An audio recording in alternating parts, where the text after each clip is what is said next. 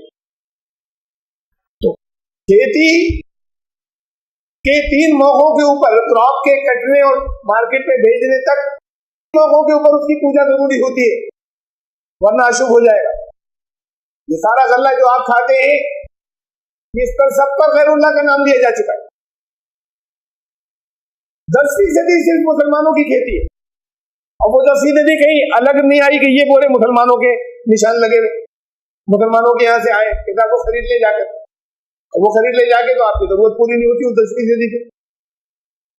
تو مکس ہے غلہ, الگ بھی نہیں ہے. اگر یہ شرط اس پر لگا دی جائے کہ جس پر غیر اللہ کا نام لیا گیا وہ آپ کے لیے حرام ہو گیا اور انہوں نے پوجائیں کی اس پر, تو پھر شروع سے بچپن سے لے کے آج تک آپ حرام ہی کھا رہے اور حرام سے بچ ہی نہیں پائیں گے, حرام ہی کھاتے رہے. شریعت نے آپ کے اوپر آپ کو ایسی سختی میں نہیں ڈالا. اور اصل میں دیکھیے یہ انسان کی غذا صرف لیونگ تھنگز ہے, جاندار. پیڑ پودے بھی جاندار ہوتے ہیں, سبزی ترکاری کا شمار جانداروں میں ہوتا ہے, لیونگ تھنگس. جاندار ہوتے ہیں, زی روح نہیں ہوتے. یہ فرق سمجھیے گا, زی روح نہیں ہوتے, جاندار ہوتے ہیں. ہر جاندار زی روح نہیں ہوتا, ہر جاندار کے ساتھ روح نہیں ہوتی. یہ جانور جو ہیں ان کے ساتھ میں یہ جو جانداروں کی جو نسل آگے اونچی کیٹیگری کی آتی ہے, اس اونچی کیٹیگری میں انسانوں سے پہلے جانوروں سے ارواح یا روح شروع, روح کا کنیکشن اسٹارٹ ہوتا ہے. جانداروں سے پہلے جان ہے, روح نہیں ہے. یہ جان اور روح تو الگ الگ چیزیں, نفس اور روح ان کو آپس میں بدل دیتے ہیں, نفس کا ترجمہ روح کر دیتے ہیں. نفس کا ترجمہ روح نہیں ہوتا.